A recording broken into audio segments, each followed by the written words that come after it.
Greetings, various people across the grand and mighty spectrums of time and the multiverse. I am the somewhat stupid and pathetic creature known as Alexander Gordon Johans, and today I'm kind of going to be explaining my labels. This is because last night someone contacted me through Steam to tell me that Fidel Castro had died, and I don't care. I don't care.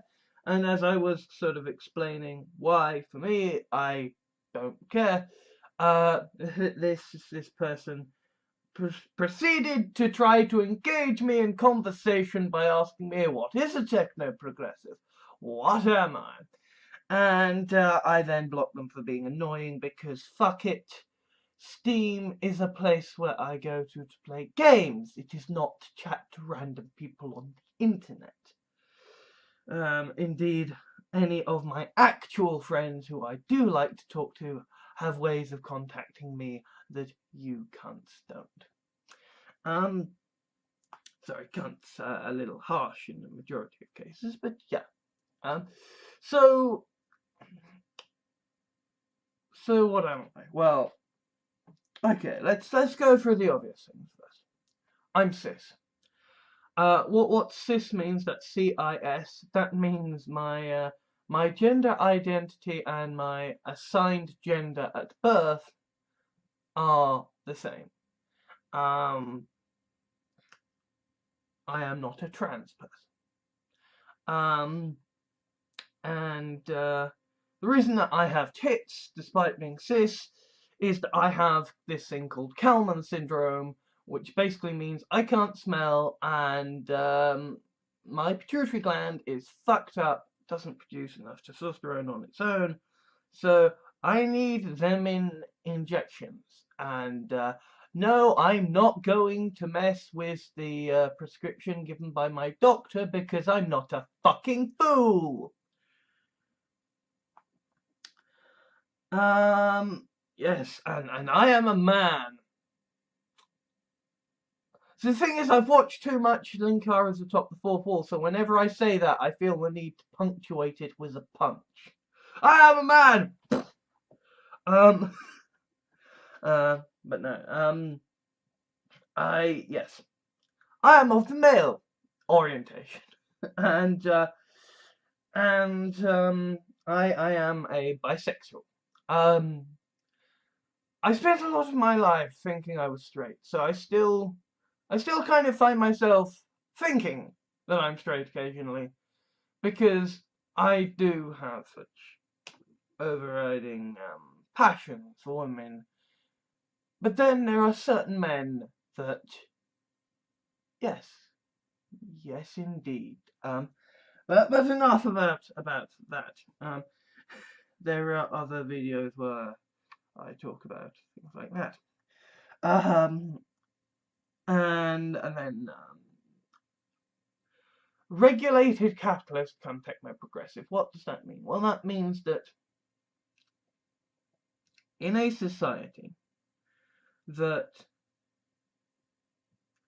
has a certain level of technological development, well, up to a certain level of technological development, I favour regulated capitalism. And what does regulated capitalism mean? Well, I think you can sort of learn best about an ideology. Not necessarily learn best, but you can get the most unbiased perspective of an ideology if you can look at what those who absolutely hate that ideology try to depict as the representation of it.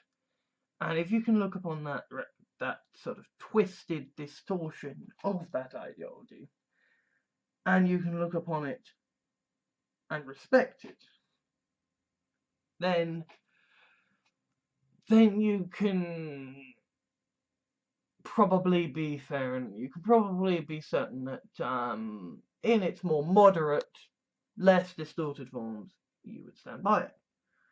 And so, by that measure, I will quote Andrew Ryan from the Bioshock games.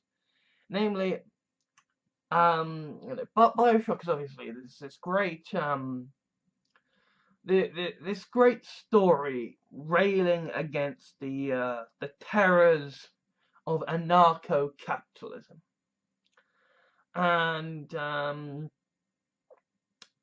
Andrew Ryan, as he is explaining why he set up this sort of city of anarcho-capitalism, he explains what he loves about capitalism, and explains it as this great chain of industry, this great machine, this system, whereby everyone is a cog in the machine, acting in their own self-interests, and that those self-interests work together like a grand machine to create some kind of overall effect that can be utilized. Now, as an anarcho-capitalist, written by a socialist, Andrew Ryan is someone who takes this idea to an extreme and basically has a, well, let them die because those who prosper are superior attitude. And of course, this attitude is then pushed wrong. But I am not an anarcho-capitalist, I am a regulated capitalist, and essentially, as far as I am concerned, the government is there, and democracy is there, to provide regulation, right?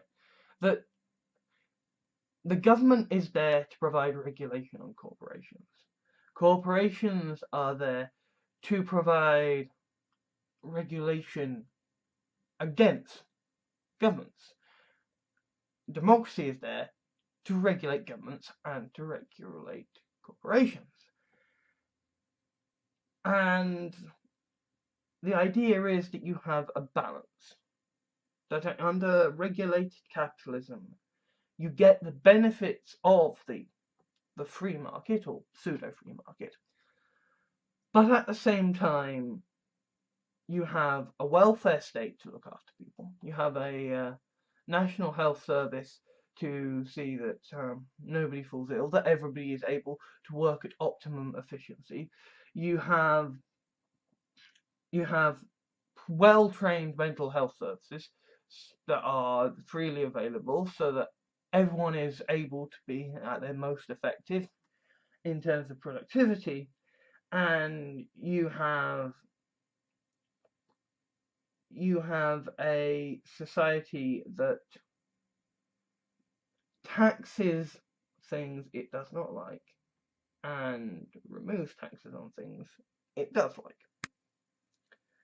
And so in that manner, you use the free market of capitalism in accordance with the regulation of a regulated capitalist society to essentially steer the great machines union of self-interest towards the kind of behaviors that are beneficial to society. Because the idea is that in a regulated capitalist economy, what you want is to have an incredibly productive workforce that is good at maintaining regulation of that capitalism, that is good at preventing discord and unproductivity. So, therefore, the idea is that essentially a homeless person, a poor person, they're not productive because they aren't contributing to society by, even at the very least, utilizing their self-interest to help work the great machine.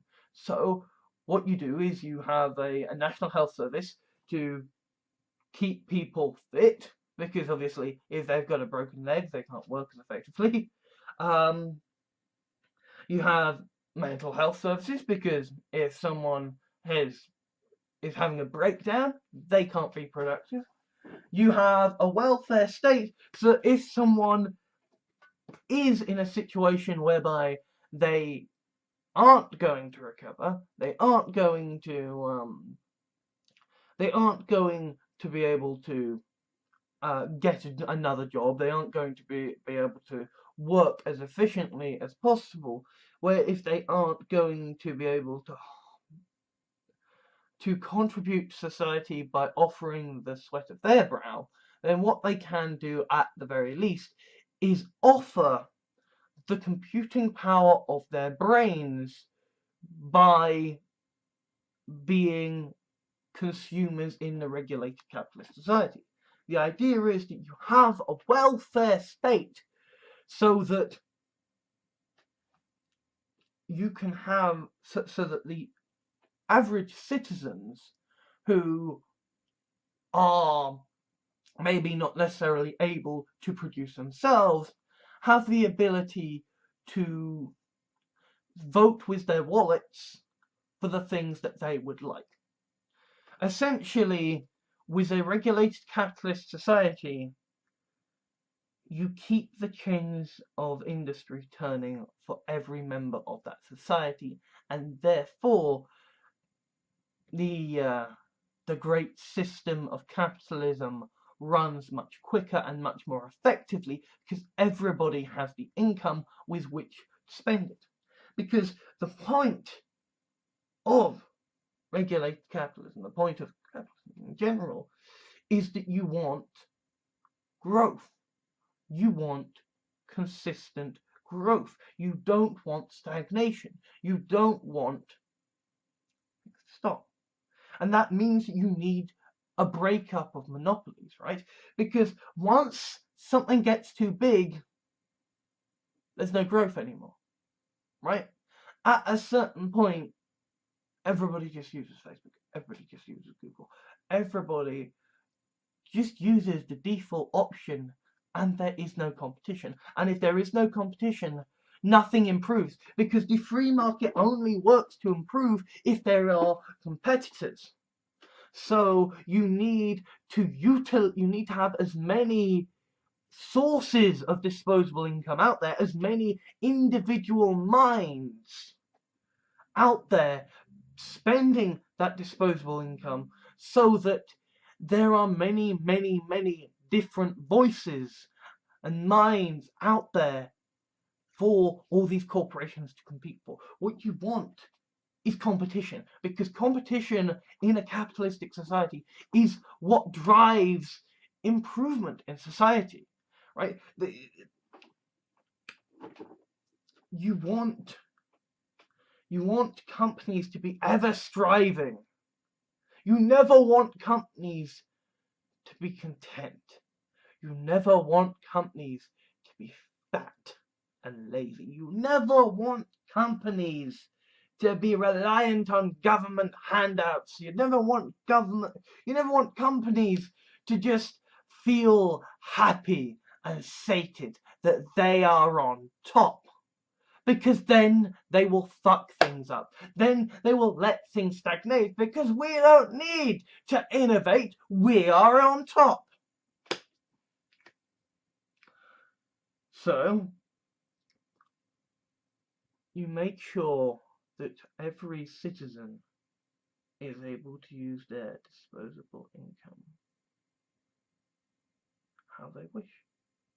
And you make sure they have the disposable income to do so as they wish. Because a government can be bought. A corporation can be bought. The readers of a newspaper can be bought. But you can't buy every single person in a country. Now, under an unregulated capitalistic system, or a less regulated capitalistic system, the corporations don't need everybody to agree.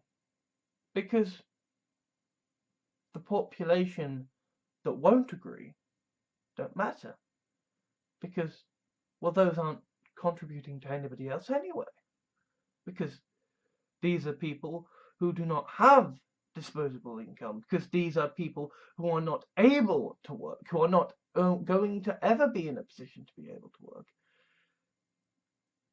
and so they get fat, they get lazy. These corporations cease innovation. This is why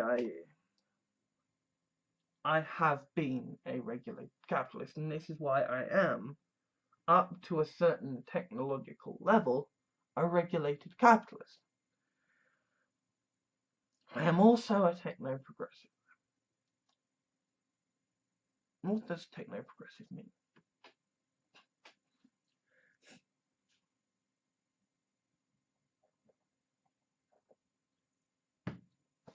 Well, essentially, it means I'm a futurist. It means that I am a sci-fi fan and a sci-fi writer, and I am interested in technological development.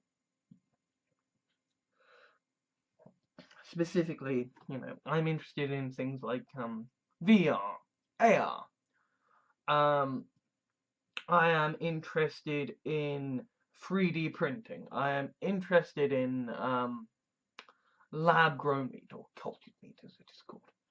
I am interested in things like artificial wombs, in cloning. I am interested in the ability to rewrite our genetic codes. Although admittedly I have something of a bias there, because if I had the ability to rewrite my genetic code so that my pituitary gland could create its own testosterone, that would save the NHS a lot of money, and it would mean that I wouldn't have to worry about getting a needle stuck up my ass every 3 months.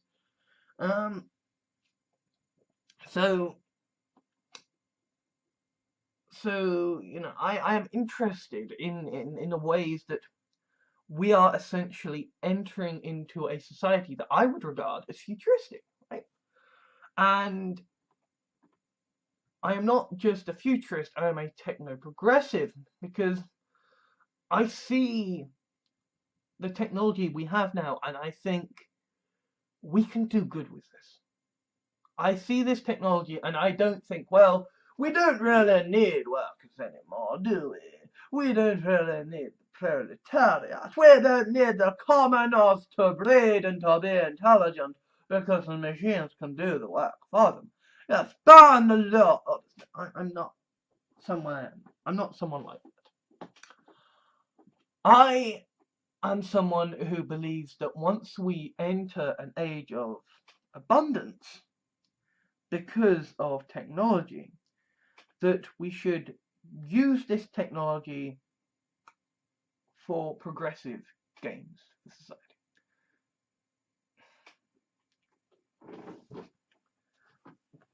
The right wing of society like to twist terms.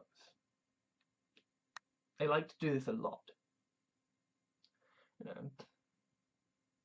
You say you're a socialist, and they go, oh yes, National Socialism, isn't it so good? Let's kill all the Jews.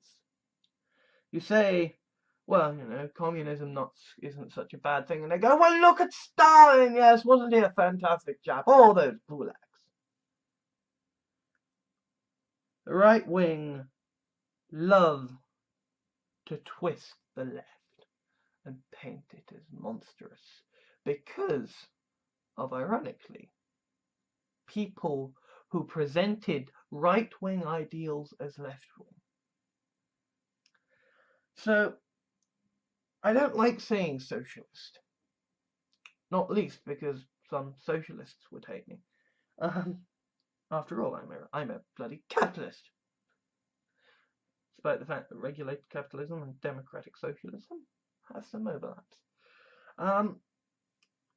But being a techno-progressive means that I see the age of abundance that we are entering, that I think it could be argued that we have entered, and I see the opportunity to look after a lot of people, to see that a lot of people are happy and healthy, and essentially, if regulated capitalism is kindness for pragmatic need, techno-progressivism is kindness because there is no pragmatic need not to be. I have seen attempts by futurists to create right-wing societies that they consider the way of the future, and they are dystopian hellscapes.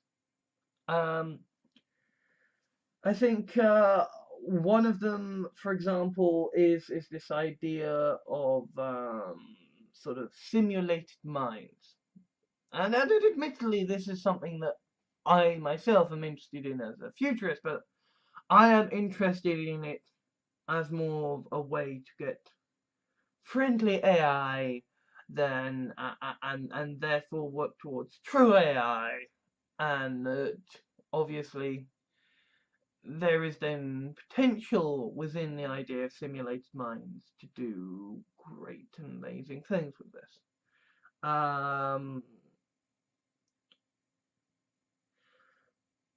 But there are certain right-wing commenters on the sort of futuristic concept who see the see simulated minds as essentially a chance to have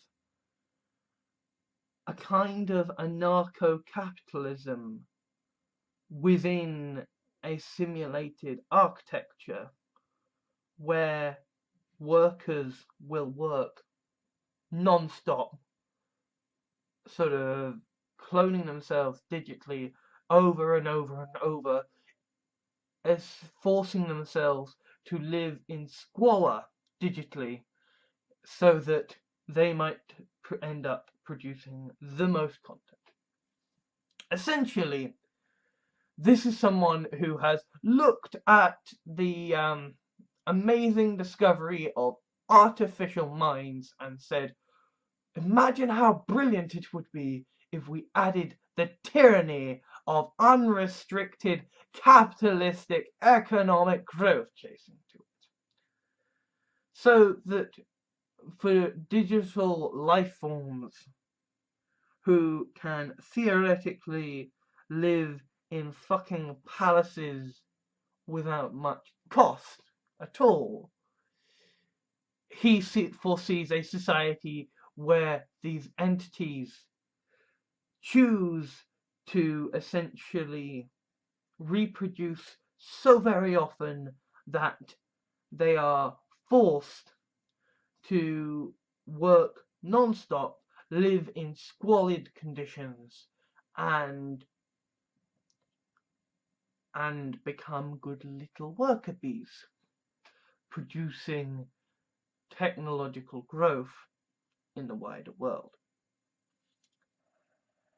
This is a worldview that I do not like. I am a techno-progressive.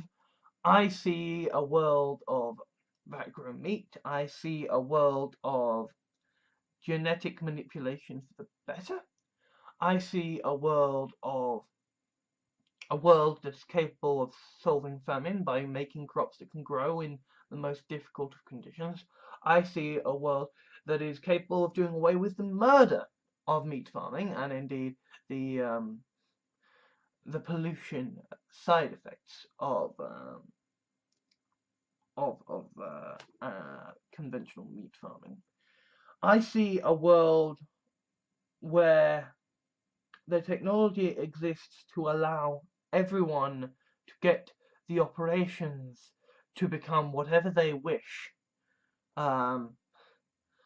Certain health considerations notwithstanding.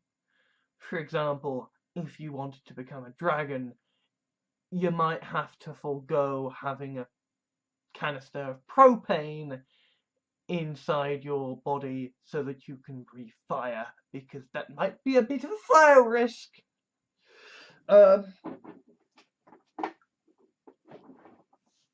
I foresee a society where we can use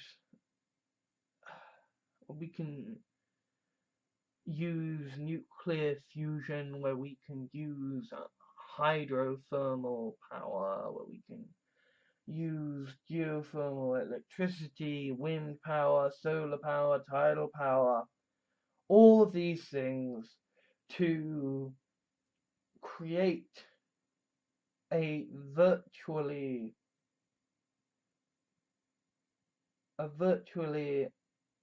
scarcity-free society. Of course, there will still be physical scarcity.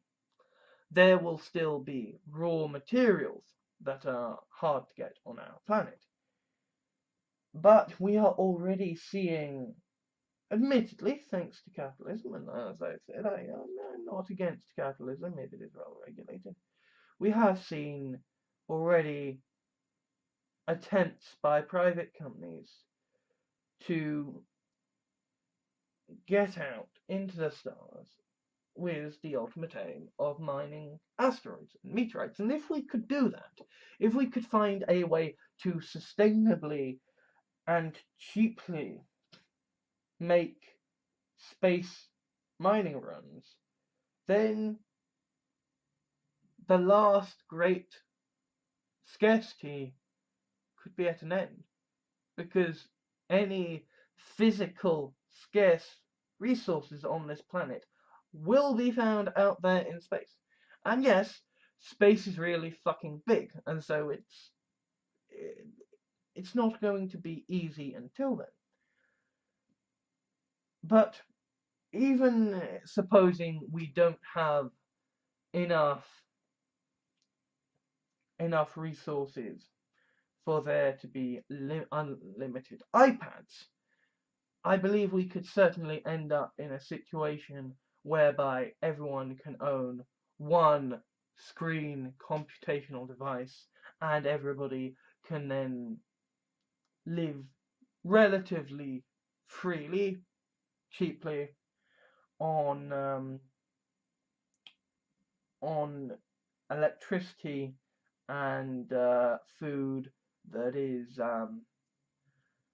if not producible at zero cost, at such a low cost that a small tax on the areas where there is scarcity, and thus there is potential for economic growth, that a small tax on those will fund the small outlays on electricity and food for everyone.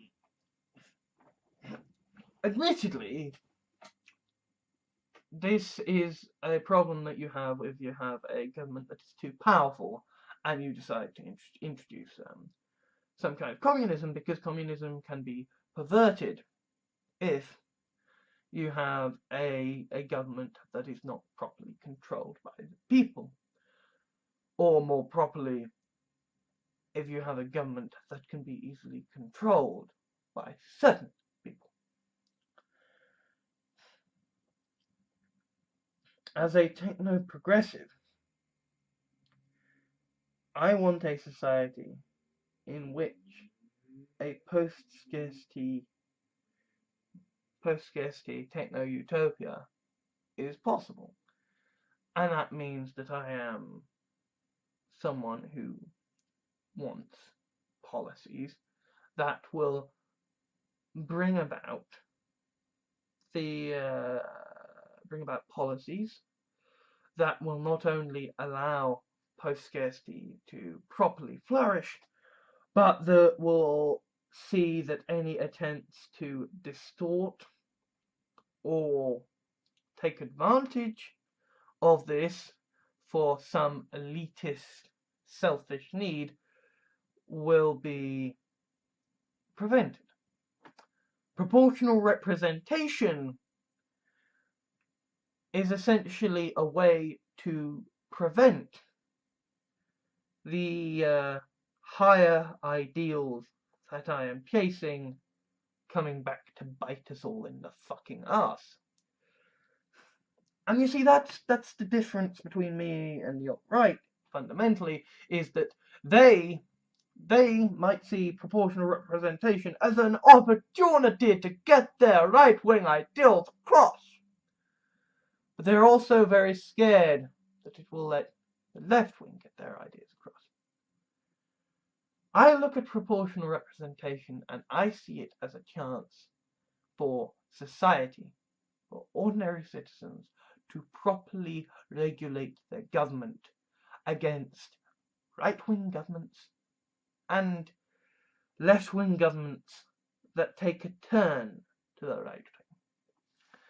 Essentially, I want to make sure that if Britain or America do ever decide that they will elect a socialist, communist government, that the electorate is sufficiently empowered so as to prevent these governments from utilizing socialism or communism as excuses to mistreat people. And no, mistreating does not mean getting rid of the guns of racist bastards. And no, mistreating people does not mean taxing people. Mistreating people means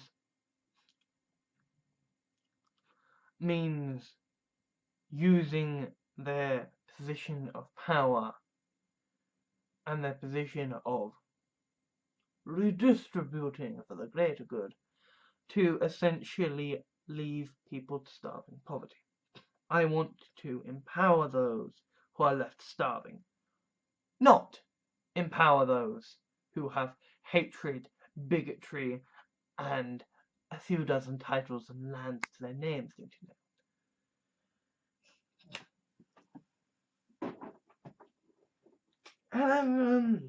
So that's techno-progressivism.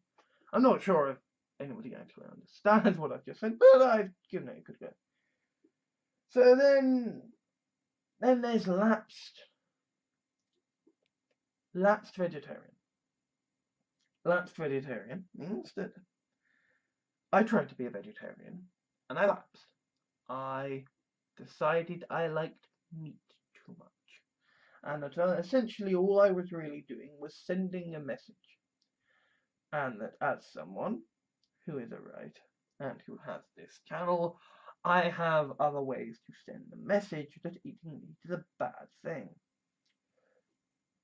And indeed I am holding out hope for the techno-progressive solution to that Gordian knot.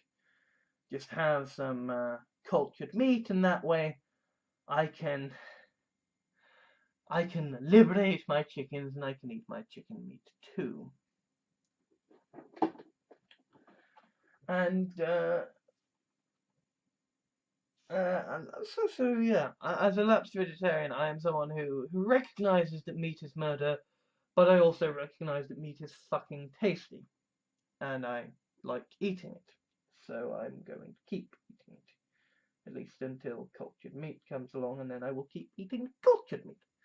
But I would encourage you to please stop eating meat, because once I know that my not eating meat will really make a difference, then I will find the strength to stop, or at least I will stop giving myself excuses. Then there is the issue of aspiring feminist. What does aspiring feminist mean? Well, as I sort of revealed in a blog quite recently, I've realized that I'm sort of a misogynistic bastard. I am sadistic. I am someone who not only loves submissive women, but I have realized that effectively my particular appetites, at least towards fiction, lie towards the portrayal of domination of women, which isn't good. And so sort of, I say aspiring feminist because I agree that feminism is the way forward. I know in my heart of hearts that feminism is right. And I want feminism to succeed. I also know, however, that in my heart of hearts, my aspirations towards equality for women are not necessarily met by my deepest sexual desires. So I aspire towards a society where women are truly, properly treated equally. I aspire towards a society where feminism is just the default that everybody agrees is best. I aspire to be a feminist. I also know, however, that I'm a very flawed individual, and I accept that should a feminist revolution come, I may indeed be one of the first against the wall. And that's quite fair, to be honest. I do write some fairly terrible, terrible things about women.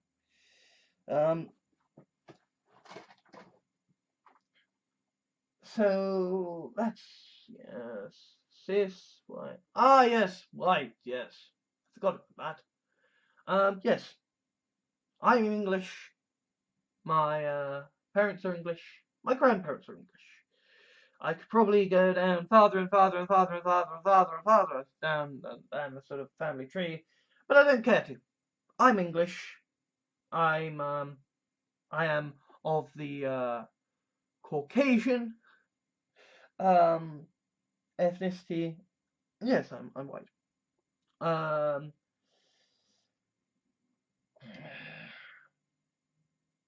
And oh yes, anti-theist. Not only do I not believe in God, I hate God, particularly the Christian God, and I think that basically all religion is a load of fucking bullshit, and that religion should ultimately, once we have reached a certain level of intellectual capacity as a society and technological development as a society, that ultimately religion should probably go away. Unlike the alt-right, however, I am not so stupid as to think that the way you go about destroying religion is by persecuting it. Because, you see, the thing about religion that makes it so terribly effective is that it is faith. It is belief. You can't believe in science because science is fact. There is no faith in science because science is what it is. Science is about discovery and testing and constant reappraisal of the facts of the matter. Theories are constantly being tested because sometimes theories that have been foundational are proved to later be bullshit, or at the very least deeply flawed. Science is a continuous striving for truth. It is a continuous, I don't fucking know, let's fucking find out. Religion is the belief that one knows what one is doing, that one knows where one is going, that one has got one's life sorted out. Belief is a rock in hard times. Therefore, if you put someone in hard times, they are more likely than ever to hold on to their belief. Now, quite apart from the fact that I am against hurting people, that I am certainly against killing people and against genocide, extremely, it is a very ineffective way to go about ridding religion if you decide to go kill everyone who believes in it. Because religion is an ideological infection. There is this idea of martyrdom, that if someone dies and they are a particular adherent of a certain belief system, that their death will only strengthen the belief, because anyone who believes what this person believes, or has heard of this belief and respects this person, might be so affected by this person's death that they then become wholly committed to this religion and believe that this religion must win out ultimately. If you attempt to destroy religion with bombs and violence, all you will do is spread it farther and farther and farther.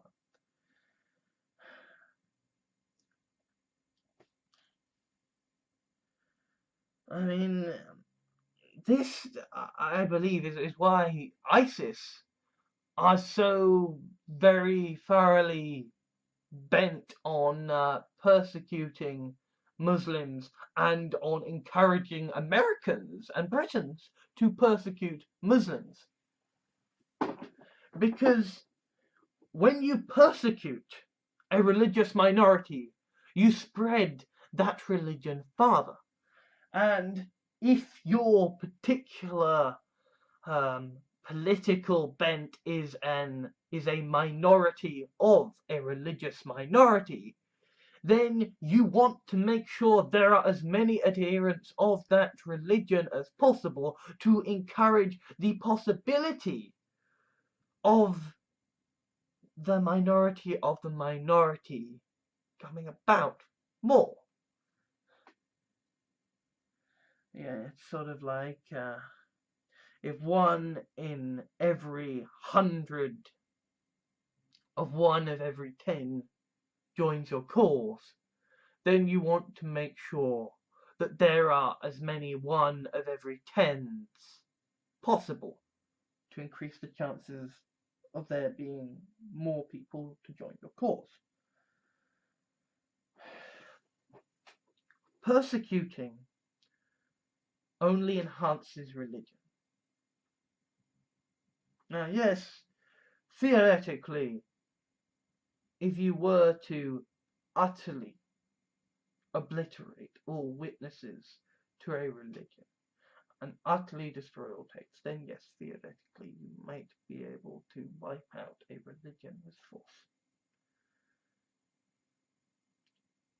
But that is not something I would ever fucking condone. The way you destroy religion is through education, through funding science, and through toleration. Right? You don't persecute religions, you encourage religions to live in equilibrium. And you teach science, you teach evolution, you teach quantum theory. In other words, you say to someone, hey, your religion is just as valid as their religion. You're perfectly fine to have your religion. Your religion is not under threat. We respect your beliefs. Your beliefs are important to society. Because then they won't feel protected of their beliefs. It's kind of like Doctor Who. Doctor Who fans, and the British people in general, are very protective of Doctor Who. We like Doctor Who. We like it to be on. But if we are sure that it will always be on, if we have accepted that it is part of our society, then we don't feel the need to watch it with such obligation.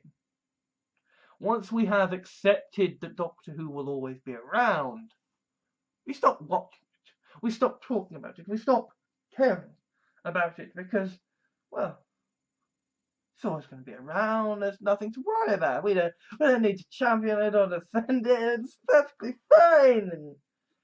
And then when nobody's watching or caring about it anymore because they think it's fucking immortal, you kill it. Which is what happened last time.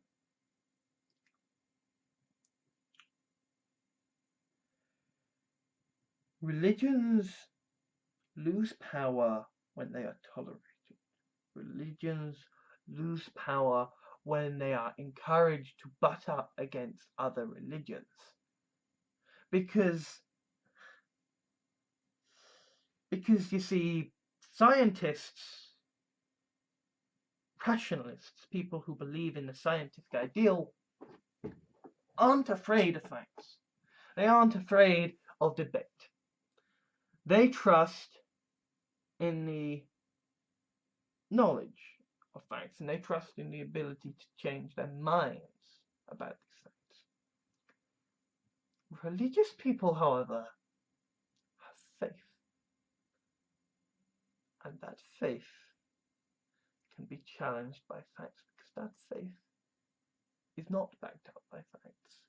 That faith is backed up by upbringing, by religious texts, by religious preachings, by people that the person knows or has encountered.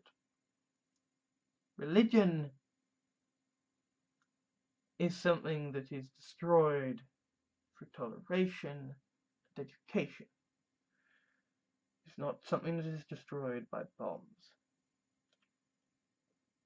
I am an anti-theist, and I believe that religions should be able to live in harmony, and that science should rule the day, so that one day people will feel free to abandon their religions. That is my perspective. So I guess, yes, you could say that I am anti-Semitic, that I am Islamophobic, that I am well, I'm certainly anti-Christian, because I do want to see the end of these religions. It's just that the way I want to see the end of these religions is by all of their followers naturally choosing of their own free will and volition to disband it. Because I have actually read fucking history books. Never works out well when people decide the way to rid the world of a religion is by using violence against it. Look at the Jews. Look at the Christians. Look how very often when you persecute a race or persecute a religion, that this religion comes back stronger, it overwhelms and outlasts the society that tried to persecute it. Finally, there is my morality. Hybrid morality. See, some people, particularly the alt-right, they like to criticize my morality because they regard it as utilitarian morality, and utilitarian morality does have flaws. Of course it does.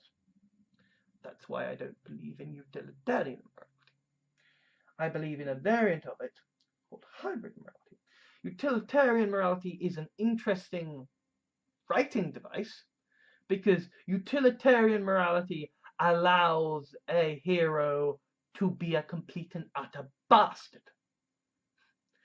It allows a hero to get away with murder, genocide, rape, destroying countless civilizations, universes, and generally being an utter fucking monster because it's all in the name of the great good.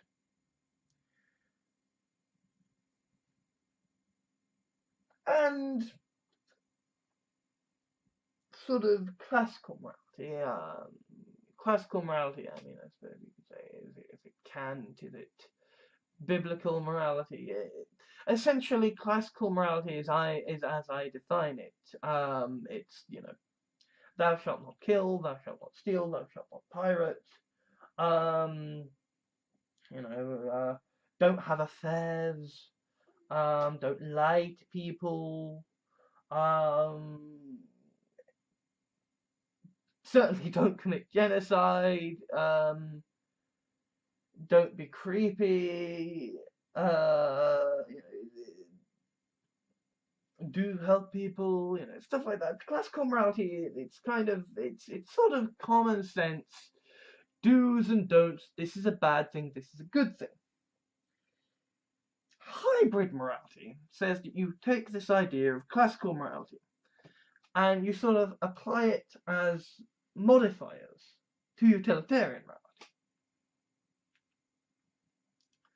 So that way you're not measuring utilitarian morality in a vacuum. You're not saying, well, if I do this terrible, terrible thing, it will save so many more people, therefore I will do the terrible thing. You are actually properly weighing up the severity of doing the terrible thing. It's not a simple clear-cut, well, the more lives will be saved. It's like, say you knew that, say you knew that there was a chance that a bomb could go off, and I mean, this never happens, but the right wing love to talk about it. Say you knew there was a chance that a bomb could go off, right? Say a 30% chance, 30% chance that a nuclear bomb could go off and kill millions of people. And there is one person who you've got who you've got or you can get who might know the whereabouts of this location, but in order to find out, you will have to put this person through such measures of torture that not only will they not survive, but they will essentially, in the course of dying, undergo a fate worse than death, because it's going to be the only way to make them break their conditioning or whatever grand threats have been applied to them. It's the classic, well, torture is justified because there's a nuclear bomb about to go off scenario. Well, under hybrid morality, you consider the risks, the consequences. Because not only is the nuclear bomb in this situation unlikely to happen, but in this situation, if the bomb goes off, the people who are affected will basically be flash fried instantly. They will not suffer. Whereas one person will undergo effectively a fate worse than death, even if there is no bomb. And in that situation, under hybrid morality, it stops being so very clear-cut. No. Do you really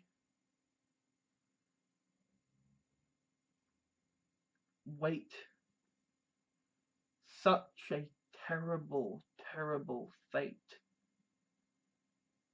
so much later than a slim chance of a fate that, yes, is numerically terrible, but practically to the people less. Because death in and of itself, if it happens quick enough,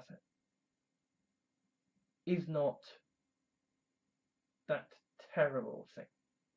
Pain is terrible. Pain is horrible. Pain is a nightmare. Death is ceasing to be. Forcing someone to go through agony, hell on earth kind of agony,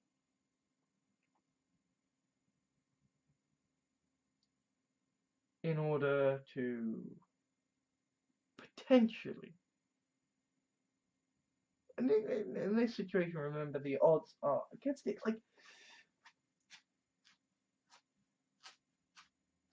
in that situation, it becomes muddier. Certainly, I have seen people. I saw someone who said that you know, they have criticisms with utilitarian morality, because under that definition, then, well, if you can benefit 5 different patients by killing one person so that their organs can be given out to all these different patients, then, well, you shouldn't you? Because the needs of the many outweigh the needs of the few. That's where hybrid morality comes into it, right? That it's a matter of scale. It is a matter of action and consequences and judgment. And the thing is that, you know, with utilitarian morality, you can mathematically work it out. Do or do not. With classical morality, it's even simpler. Because do or do not. It's you're not supposed to kill, so you don't kill. Simple as. You're not supposed to lie, so you don't lie. Simple as. And the hybrid morality, you have to weigh it up. You have to judge to make mistakes. There is no safety in the, well, I did what I thought was right. Because you can have been wrong. Because there is no simple yes, no, do the maths work out. Or at least there are situations where it isn't so clear. Although one thing is clear to me, and that is that it is totally and utterly immoral to kill the genocidal. Because the genocidal not only mean to cause harm, not only are about to cause harm in this scenario,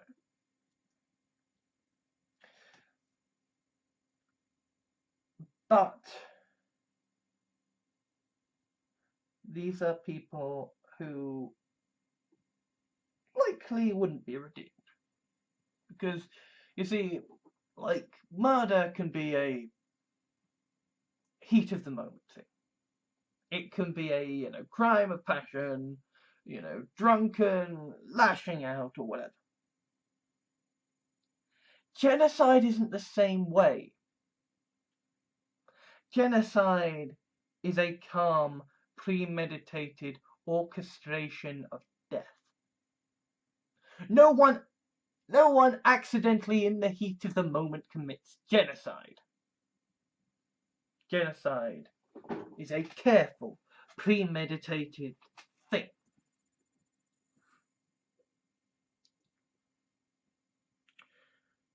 Therefore, these are people who are guilty. These are people who have committed a terrible atrocity, and aside from the mania of charisma and cultural brainwashing, there really isn't any kind of excuse, right?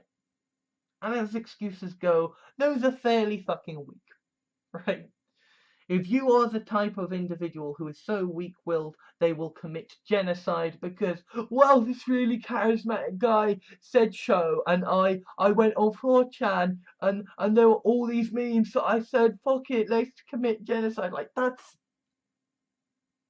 If you are that weak-willed, then that's not really... That makes you as guilty as if you had very deliberately, very consciously played a part in this, right? Like, you stand up and you fucking say no to genocide.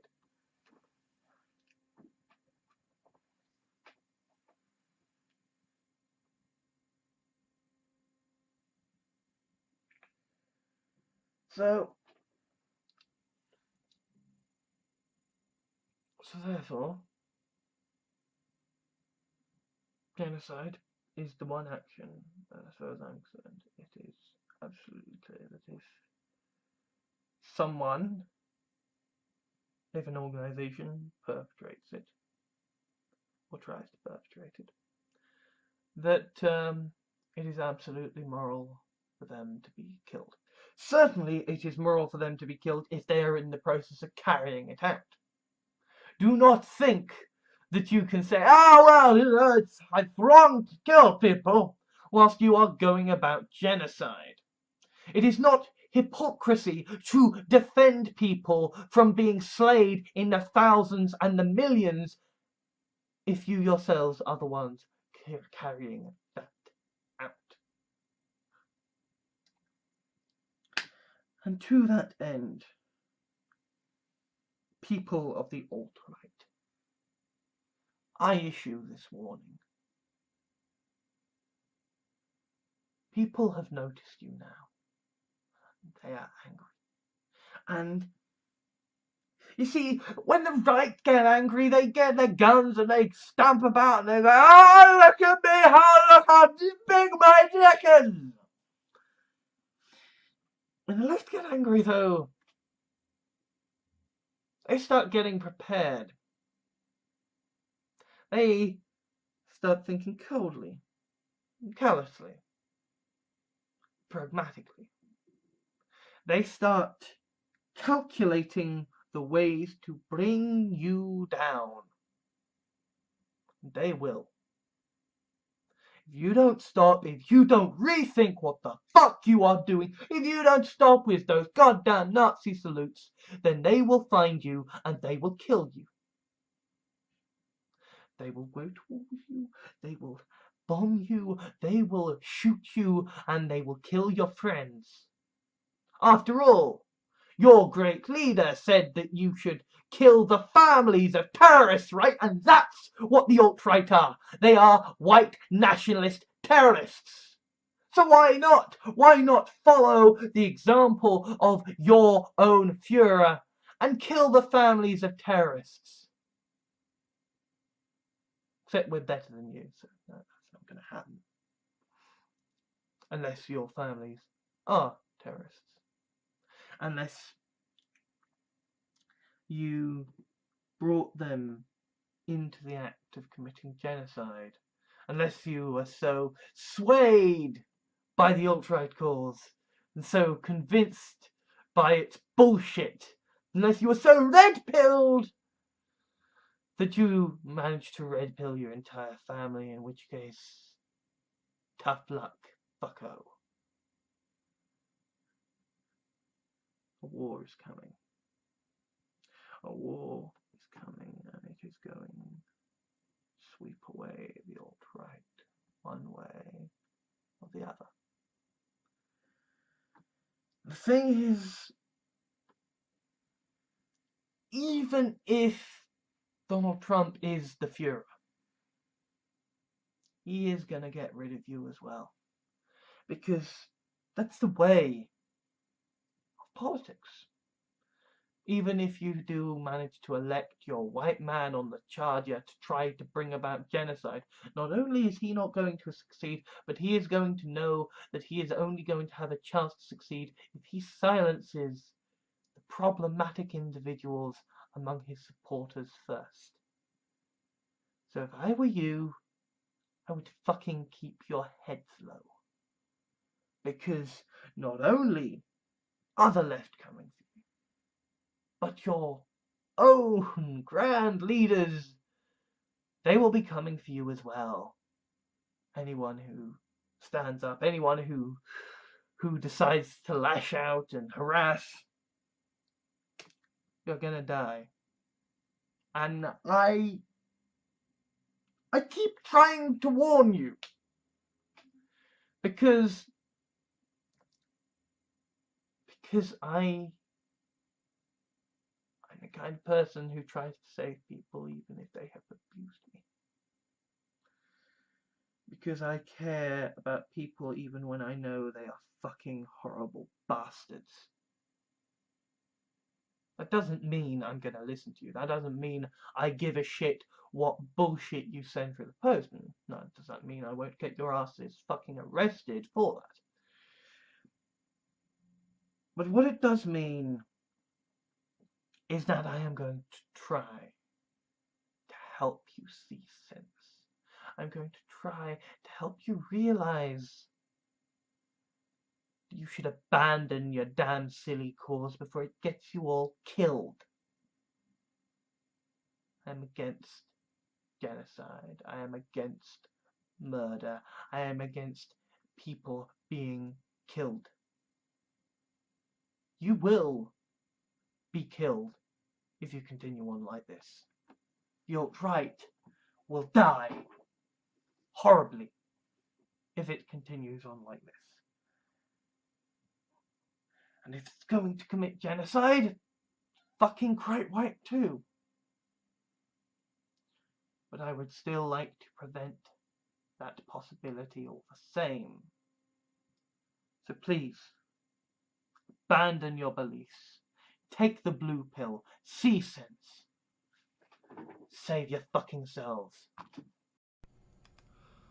Thank you to all my Patreons at patreon.com for helping to make videos like this possible.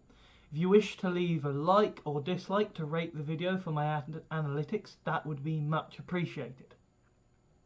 Comments are always welcome, though be aware that they will be moderated before being published, so please be civil. If you liked this video, please consider adding it to your favourites, sharing it to your friends, or subscribing. If you wish to help me out, or my channels, please consider whitelisting my videos in your adblock software, subscribing for monthly donations through Patreon, or giving a small one-off donation. Alternatively, I have a Steam wishlist for games I would consider Let's Playing or streaming, so if you would like to see me broken before the Dark Souls altar, or just happen to have gotten a duplicate of a game in a humble bundle, then you know what to do. I also have an official Facebook fan page, Twitter account, Tumblr, Reddit and blog, so you can stay up to date with all of my videos, blog articles and the things I care about. Links are in the video description. Thank you for taking the time to watch this video. I think that all that now needs to be said is ban all guns, institute universal basic income now, and ensure government is elected by proportional representation. Oh, and also, fuck the racists and fuck the alt-right.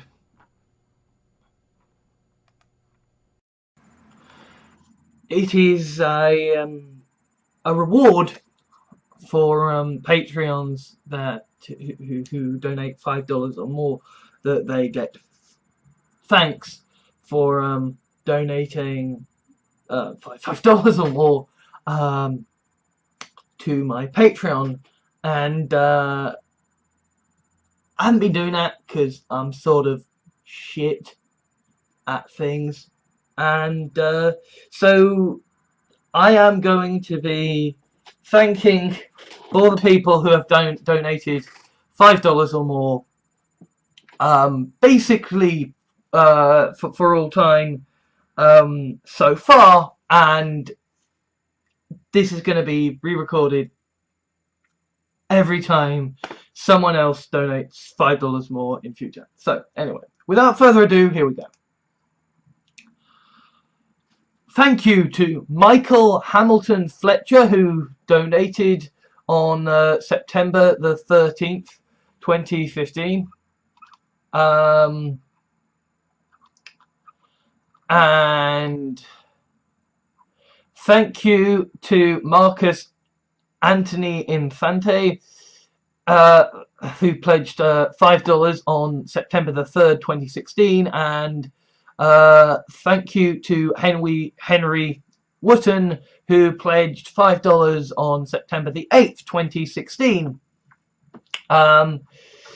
Thank you to both of you, lovely, to all three of you, lovely people, and I will indeed be remembering to keep actually rewarding my Patreons for, you know, donating money to keep me alive, because that's nice, and because I have seen people complaining that, well, you know, this link to send you care packages from Amazon, all of the things on the wish list are really expensive. Yeah, well, you know, you can't just give me money as well. That would be appreciated. So Patreons, thank you. You are lovely, wonderful. Apologies that you watch my videos, because I'm a sort of grotesque flesh golem of idiocy. Why? But anyway, thank you. Also, thanks to Martin Heavey, Cestrian Vlogger, for pledging $5 a month on Patreon.